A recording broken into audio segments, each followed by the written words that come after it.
1921 में आज़ादी की लड़ाई लगातार जारी थी, तो विजयवाड़ा में ये ध्वज वहाँ पर फहराया गया। अखिल भारतीय कांग्रेस कमेटी का एक सत्र विजयवाड़ा में आयोजित हुआ था और उसी सत्र के दौरान हिंदू मुस्लिम एकता को दर्शाते हुए इस तरह का एक तिरंगा डिज़ाइन किया गया, एक झंडा डिज़ाइन किया गया और उसे वहाँ पर पहुँचाया गया। लेकिन देखिए, एक हिंदू एकता का रंग है, एक मुस्लिम एकता का रंग है, लेकिन इसी बीच जब गांधी जी के पास ये झंडा पहुँचा, इसकी सूचना पहुँची, तो गांधी जी ने सुझाव दिया कि क्यों नहीं देश के जो अन्य वर्गों से जुड़े हुए लोग हैं, अन्य समुदाय से जुड़े हुए लोग हैं, उनका भी इस झंडे में प्रतिनिधित्व हो हिंदू मुस्लिम के अलावा। तो उसके लिए ये सफ़ेद रंग चुना गया। और अब आप सोच रहे होंगे कि सप्तऋषि जो 7 तारे हैं उनको हटा दिया गया, चांद और सूरज को हटा दिया गया, वंदे मातरम हटा दिया गया, तो उसकी जगह ये चरखा क्यों लाया गया? ये सुझाव भी दरअसल महात्मा गांधी की तरफ से ही, राष्ट्रपिता की तरफ से दिया गया था कि ये चरखा भारत की प्रगति का प्रतीक है और इसे इस झंडे में होना चाहिए। तो उसके बाद 1921 में जो आपने एक बदला हुआ स्वरूप देखा, उसमें आपको ये चरखा नज़र आया। ये 1906, 1907, 1914 के बाद चौथा मौका था जब झंडे में बदलाव किया गया, ठीक 10 वर्षों बाद। यानी कि 1931 में एक बार फिर से झंडे के स्वरूप को बदला गया।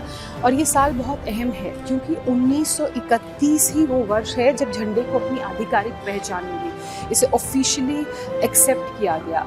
हालांकि इससे पहले आप चाहे 1906 की बात करें, 1907 की बात करें, 1914 या 1921 की बात करें, इन चारों मौक़ों पर झंडा तो था, अलग अलग रंग रूप, अलग अलग सूरत में, लेकिन उसे आधिकारिक पहचान नहीं मिली थी। लेकिन ये ऐसा मौका था 1931 जब झंडे को आधिकारिक पहचान मिली और 3 रंगों को चुना गया, जिसमें केसरिया, सफ़ेद और हरी पट्टी थी और बीच में था भारत की प्रगति को दर्शाता हुआ ये चरखा। अब 1931 की बात इस लिहाज से भी कर लेना बहुत ज़रूरी होता है क्योंकि ना सिर्फ आधिकारिक झंडे होने की पहचान मिली, बल्कि इसी साल तिरंगे को राष्ट्रीय ध्वज के रूप में अपनाने को लेकर भी एक प्रस्ताव पेश किया गया। और जब ये प्रस्ताव पेश किया गया तो कुछ इस तरह से भारत के झंडे की शक्ल सूरत थी।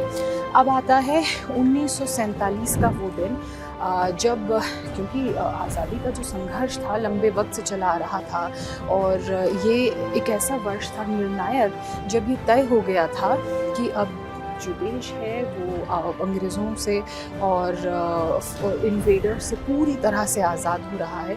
तो 22 जुलाई 1947 को संविधान सभा ने तिरंगे को कुछ इस तरह से एक्सेप्ट किया।